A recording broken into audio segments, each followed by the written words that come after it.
free men need to be able to protect their families. It's really sad to see people hurt, livelihoods destroyed, even homes destroyed, just to make a political point. Free men take action when churches face heartbreaking attacks. And while cowards stand idle, free men run towards the sound of gunshots when children are in danger. I'm so thankful for free men who stand ready with the tools of liberty.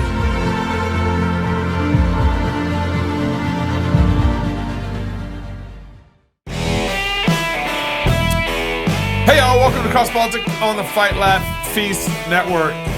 Tomorrow we will be getting to the SOTU. What's the SOTU? State of the Union Address. Yeah. Nobody calls it SOTU. It looks like it should be SOTU. It's like I like GOP. it. It's like GOP. Yeah, it's like GOP, SOTU. No one else calls it that. Pastor Toby Chuck Knox, I'm the Water Boy, and our good friend, RedBalloon CEO, Andrew Crapuchettes is in the house. Hi. I always feel like the show goes off the rails when you come. Like Gabe just feels super free and goes absolutely I love nuts. it. And you go with We've them. had a good time for years. For years. We are besties. Yeah, long time besties. Sure.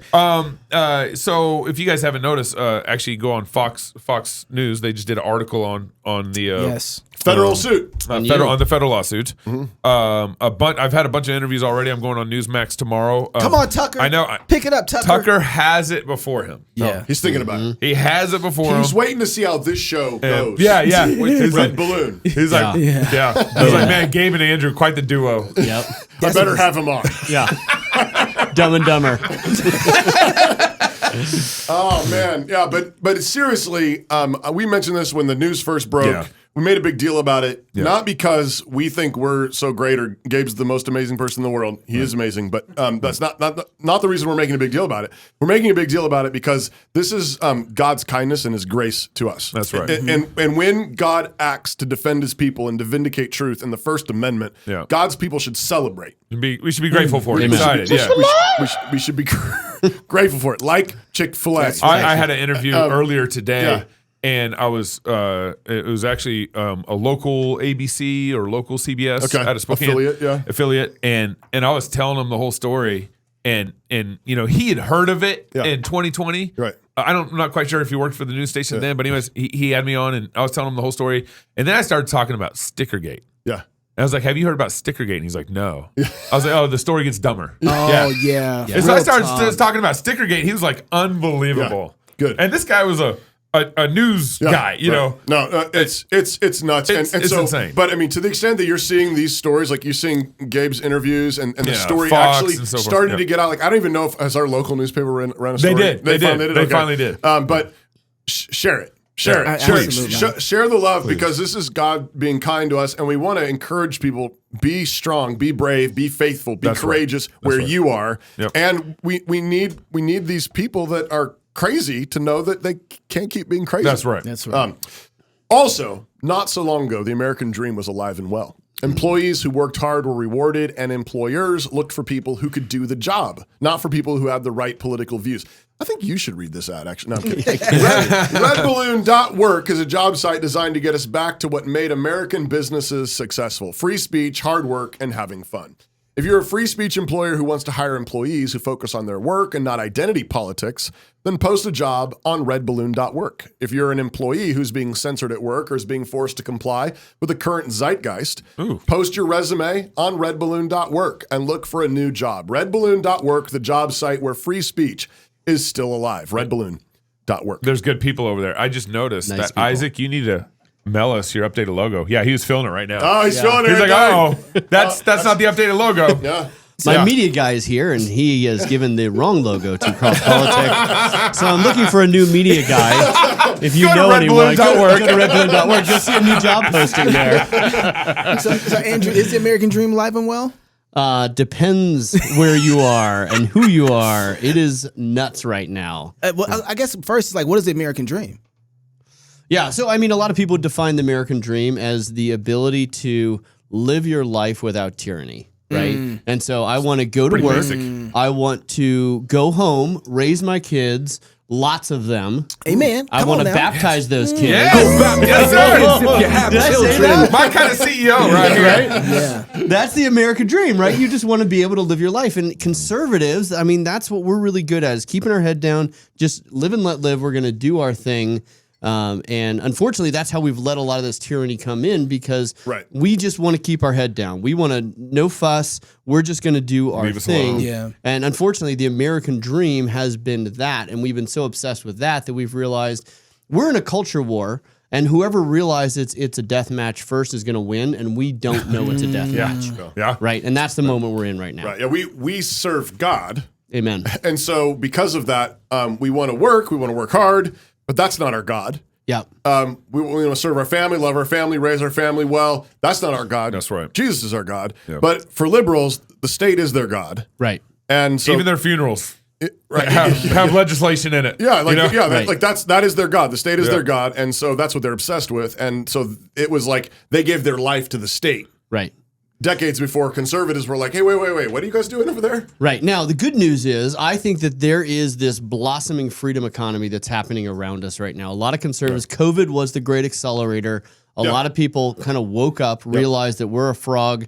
The water's getting really hot. It's time to jump. Right. And so you see companies like RedBalloon, like Public Square, like Liberation Technology, like Cross Politic doing all these things. In fact, I think I told you guys earlier, I got this call from Donald Trump Jr. a couple months ago. Yeah, I did too. Yeah. But I didn't call him back. I didn't take mine. And he said, I couldn't get a hold of Gabe. Is there any way? Is there any way? Yep. Literally that's what he said. But he's like, hey, is there any chance you could pop out to my house in West Palm Beach?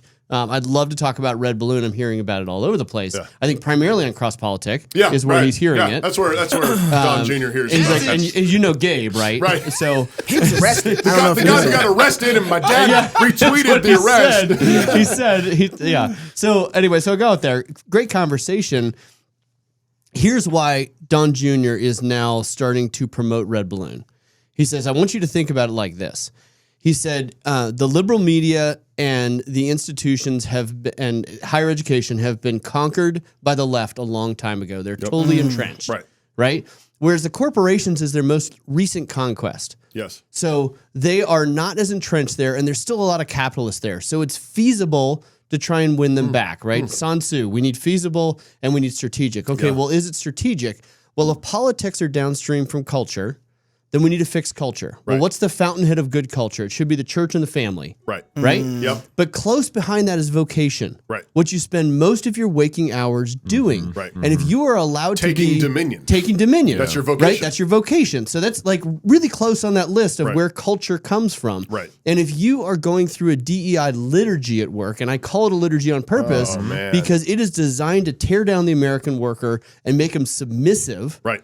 Right? It's a discipleship program. It is a discipleship program, right? And if you have most of Americans in this place where they can't be free at work, why are they going to be free at home, in their community, in their church? You can't be brave at work. It'll cost you your job. And it's a lever that works with conservatives, right? Yeah. If you're canceled from Twitter, like, unless it's your livelihood, it's like, well, that's kind of a bummer, but I'm going to get over it. If you're canceled from your ability to pay your mortgage and feed your kids, for a conservative, that is a lever that works almost better than anything else. That is a gun to your head. Right. And he said, so we know that it is more feasible than the media. Yeah. We know that it's more feasible than higher education. Right. And it clearly is specific.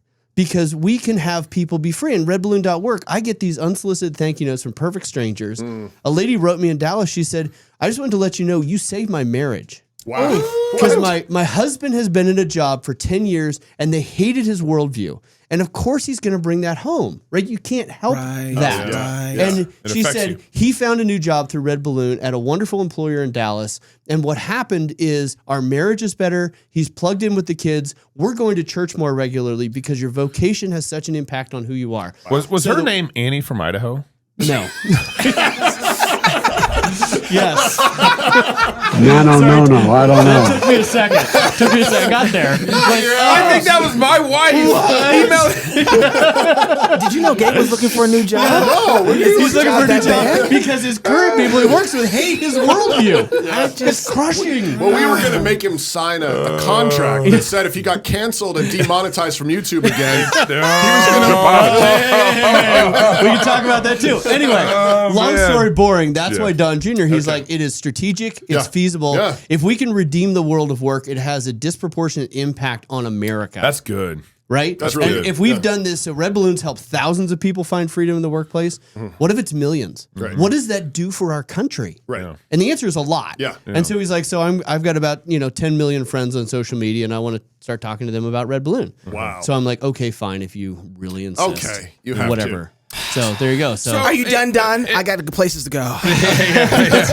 So you said something earlier about us being kind of in this death match, meaning that the liberals don't want to lose America, and the conservatives shouldn't want to lose America. that's right. Right? And I think we've been more polarized than we ever had before. Yep. And I think for the longest time, conservatives have thought there's still the kind of neutral ground problem where conservatives think there's some sort of neutral ground. Big time. Yeah. But also I think we've been naive that we really are in this death match.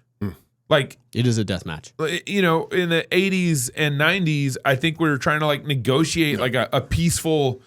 Yeah, culture war was more like, I don't know, like our Dungeons and Dragons game. Right. We got to stand against this, but I don't know that we've thought of it as a death match. If we lose, what we saw in COVID, that's the preview. That's where the liberals. They'll tell you if you can open your church or not. They'll tell you if you can open your business or not. They'll tell you what to wear on your face. They'll tell you if you can go to school or not. That's their utopia. Is the state running everything. And if you look at Hollywood, I don't know if it's the Emmys, the Grammys, I don't really follow those things. Whatever that recent extravaganza was, do you think that's all about death? Right? They are trying to destroy culture. This is not a neutral. Right. This is not a neutral thing. Right? They really want to go after culture, and so we need to see it as a death match, and we need to fight like that. Right. And we need to win back the American workplace, and that's what I'm working on. So why did you tweeted out that you're talking to a lot of small businesses across the country, and you think that 2023 is the year of small businesses? Yeah. And let me unpack that a little bit. Yeah. So job numbers that came out last week, right? We had 11 million unfilled job openings in America for December. All on Red Balloon? Not all of them are on Red Balloon because I don't want all of them. I only have the good ones. Yeah. Oh, so nice. I only have the good ones. So 11 million. And if you're the Fed chairman, you're feeling a little bit like Bill Murray right now, right? Because 1 year ago, we had 11.5 million unfilled jobs. And so the Fed chairman jacks the rates because he doesn't actually understand how economics works. Yeah. And then you see all these headlines about big tech businesses laying people off all over the place. Right. You have 90% of CEOs believe we're going into a recession. Yeah. And then lo and behold, not only do we have 11 million unfilled open jobs, so we now have 2 open jobs for every worker. And then you get the jobs report later in the week saying that we have, instead of the 190,000 jobs created that everyone expected, 517,000 jobs everyone expected, right? Yeah. So everyone's worried about a recession, and the data's not showing that we have a recession going on, which sounds a little bit like a situation we had 2 years ago where everyone was worried about something and none of the data justified that worry. COVID. And so the last, are you saying the last year we've probably averaged about 200,000 jobs a month? It dips a little bit here and there. Correct. No, and then the job market, January hit and we got 500,000 new hires. 500,000 new hires.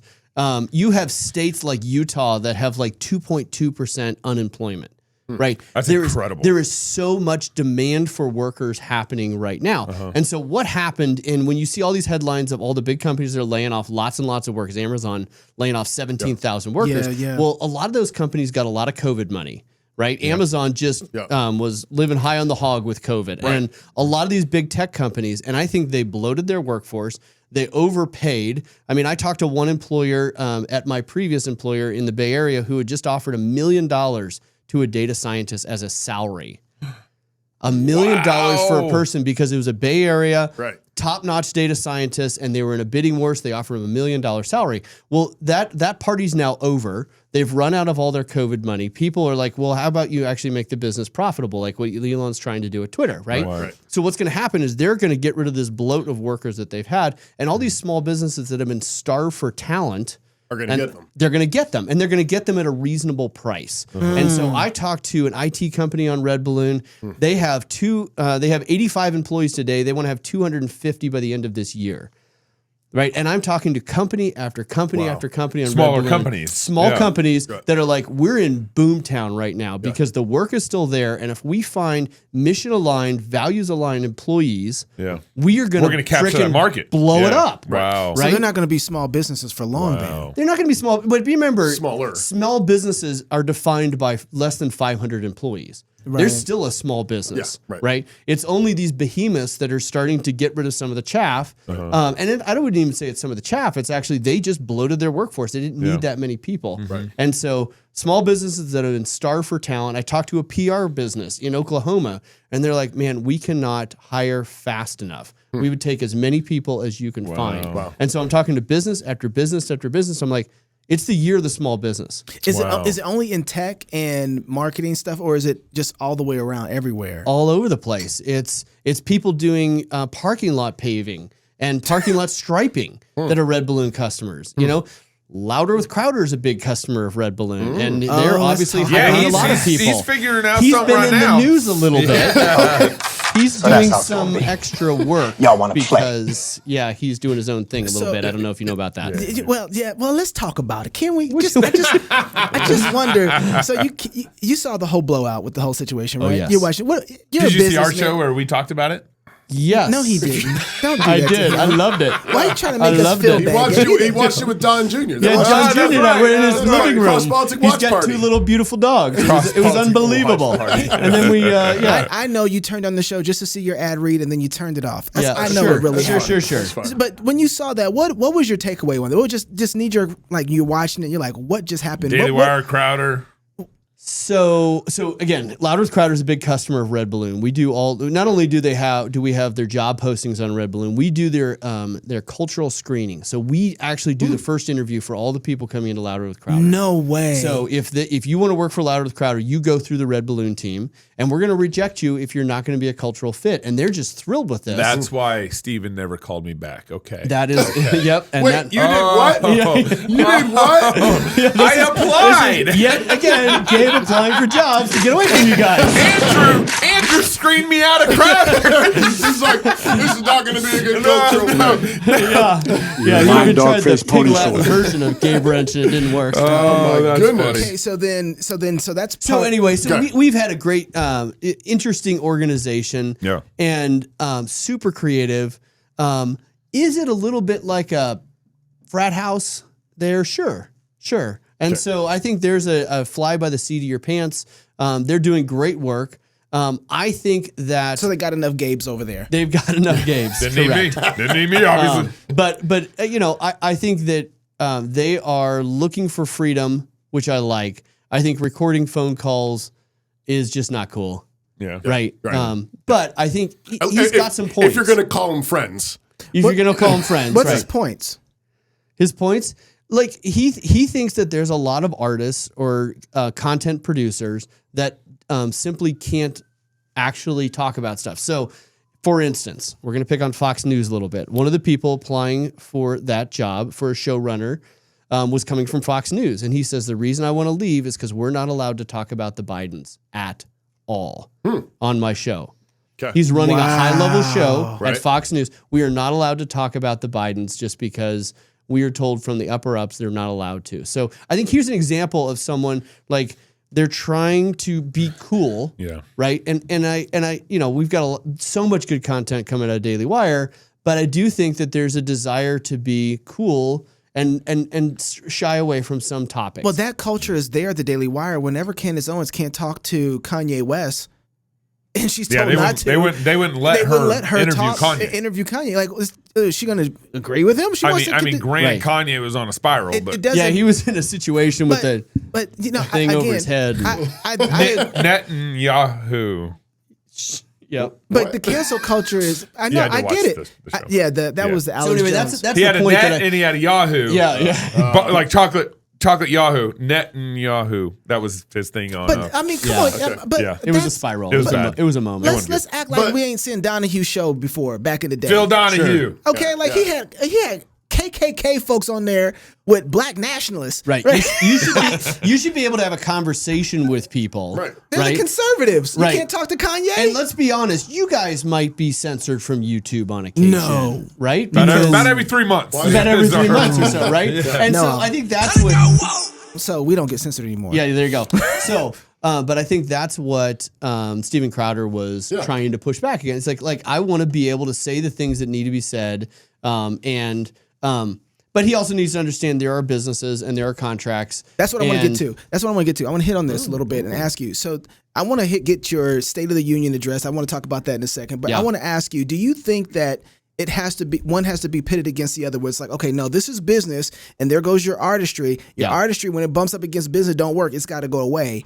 So can you have both of these two worlds where you have businessmen who are like, no, we're going to fight for the artistry, or if it doesn't make much money, doesn't make any sense, so we're not going to do it. Yeah. Do those two things have to be pitted? No, I think they can live together. And I feel like this is like my name dropping show. So I was talking to Harmeet Dillon today, who is also a customer. I texted with her last week, so there you go. Correct. I'm dead serious. I'm throwing down with you now. Yeah, it's great. It's wonderful. But no, her point when we were talking about this very subject is like the reality is that she's like, I would represent people at a very high level, and they would get a contract, and it was terrible. And 2 weeks later, we'd have a deal, right? You have this back and forth. And what I think Steven could have done is instead of been like, get this and maybe be a little bit childish and be like, oh, no. But like, no, this is how the world works. And you push back and say, no, I won't do this, this, and this, because I still want to be an artist. I'm still going to bring you value, and it's still going to make you a ton of money. So don't worry about it, right? So you negotiate contract. I think that could have been done. I also think it was kind of a brilliant PR stunt, because how much have we talked about Louder with Crowder and Daily Wire over the last couple of weeks kind of worked out for them. So, okay, can I push back a little bit? Sure. When you have a group or entity that is supposedly fighting for you, and if we are in a scrap the way that you say we are with the culture. Death match. I'm quoting. Death match. What don't you throw at this in order to be able to win? YouTube, Facebook, all these platforms know how to manipulate you into binding into their world. Yep. And so long as you play that game, you can't get out of it. And if you have some real power and real authority to be able to fight back, why would you join into that? You're not being a part of the movement that you say that you want to see succeed and topple these guys. Well, right? Because if you're Daily Wire, you have 280 people on payroll, and I've been to their office there, beautiful studios. Yeah. And the reality is you make a ton of money that allows you to continue to make the payroll on YouTube. Yeah. And if you flip the bird at YouTube, can I say that? Yeah. Okay, 100%. good. As long as I don't do it. Because we aren't on YouTube. Yeah, we're not on YouTube. But if you do that, well, it's going to cost you many, many millions of dollars, right?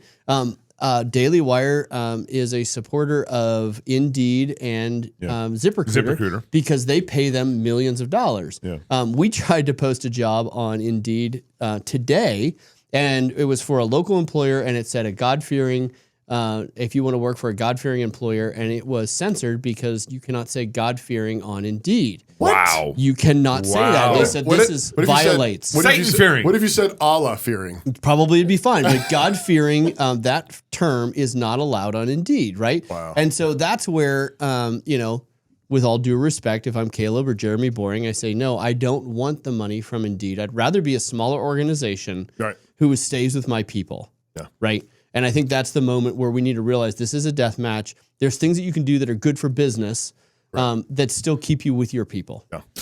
Yeah, go ahead. Were you going to say something? Because I'm still here. And the reason I'm still here is... Can we maybe we come back to this? Okay.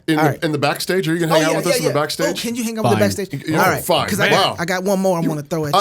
I want to ask you, so you tweeted a little while ago your quick thoughts on what the POTUS, what the president should say. The POTUS and the SOTU. But won't announce tonight to help with the tight labor market. But I haven't had a chance to watch it yet. It's just there on my feed. And there you are, like waving your hands and saying things really way too short. Earnestly. Short. But for those of us who haven't had a chance to watch your tweet. So we have this historically tight labor market. You have businesses that are struggling to get people. I mean, you see this everywhere, right? Help wanted signs. Okay. Yeah. So I kind of put myself in his shoes. What would I do? Because I think limited government is a good thing. What would I do and to announce to help fix this problem? Okay. The first one, stop competing with the private sector. The government sector, of those 517,000 jobs, 74,000 were state and local government. 74,000 That's in almost 20%. January. Wow. That's almost In 20%. January. Wow. That's it?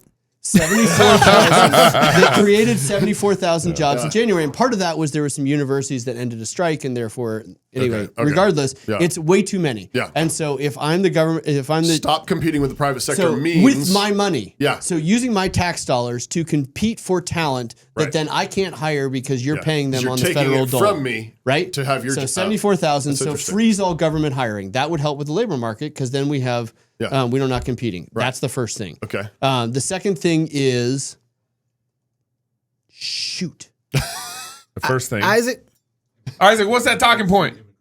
Fix the immigration problem. There we go. Media guy. that's why you're here, Media Isaac. guy. You just got your job back, Isaac. You keep your job. You're rehired. Take that posting down. Keeping Isaac.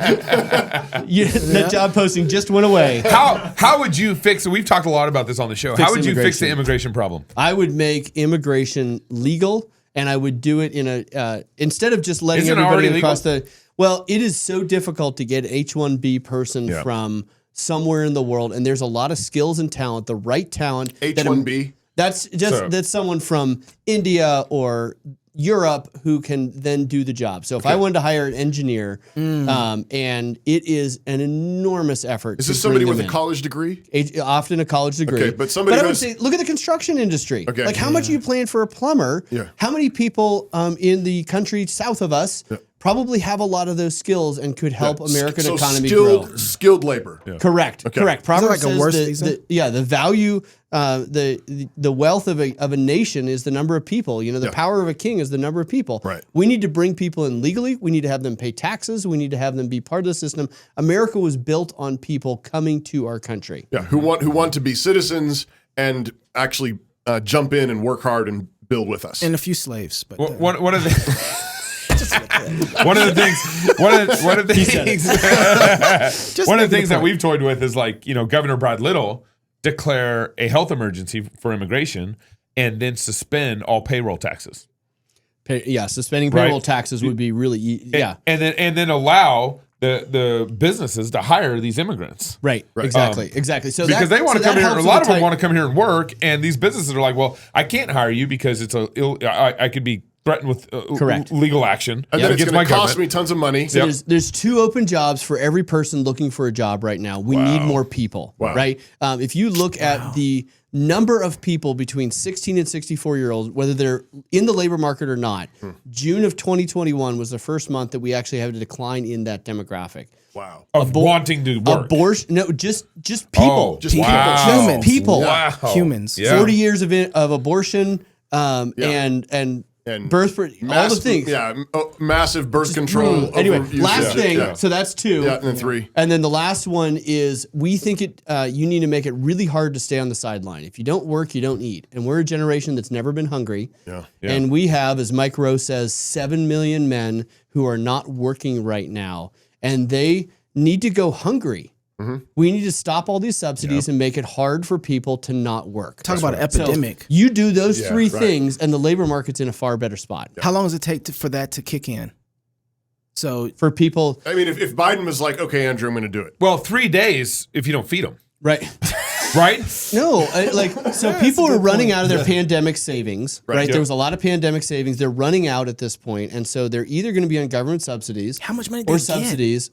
So much, so Really? much. Or they just need to get back to work. Part of the problem too is, I mean, we work with people, our deacons work with people here, even locally, who want some help, and the way that welfare is structured frequently, as there's this like amount of money that they are making, and then it's more than what like the market actually will support. Yep. Right. And so the incentive is actually to stay on the government dole rather than to take a hardworking pay job. cut. Take a pay because cut. you'd actually get a pay cut. That's right. With that, and so at the very, I mean, I think they should just pretty much cut it. But at the very least, they need to figure out how to have a system where it's the incentive is highly in favor of get work. Get work. Right. And maybe helps with just the extreme emergencies. That's right. But they have to get them back to work. Yeah. So stop competing with the private sector, fix immigration, and make it really hard for people to not work. Stay on the sidelines. And honestly, this because tight that's labor way market, of competing with the private sector. And our economy's thriving. Yeah. And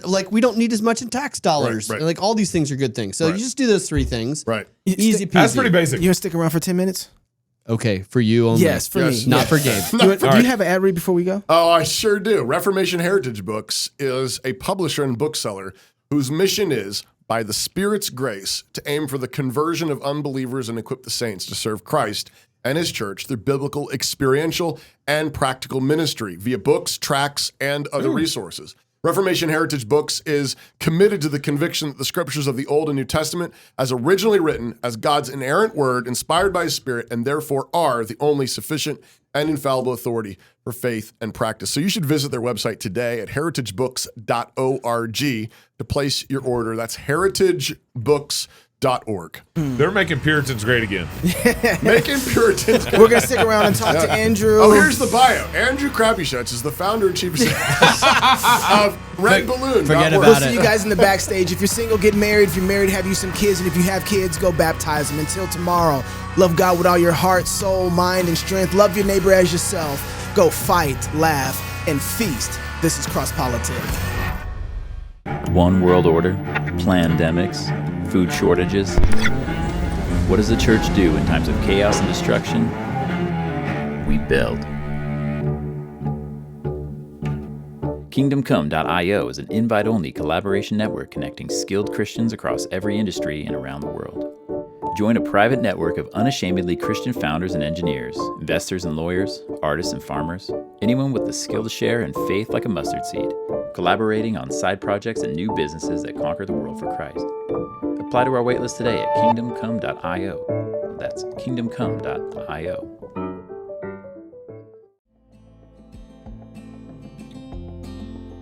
This program attracts teachers. The people that we draw tend to be teachers, although not exclusively. But it's not an education degree.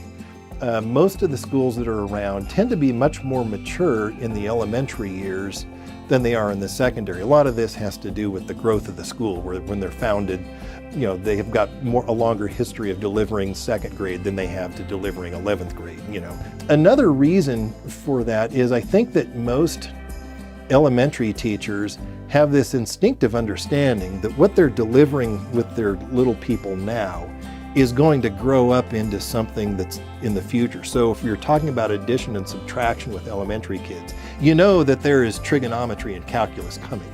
And it shapes the way you talk about addition and subtraction.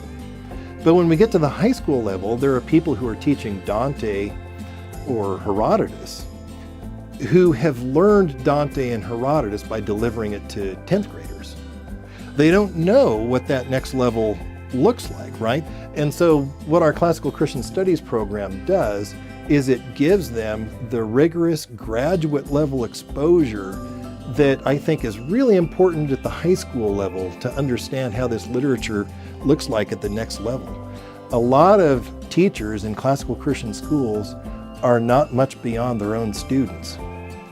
And so we help them, I think, deliver more richly to their students by taking them beyond that.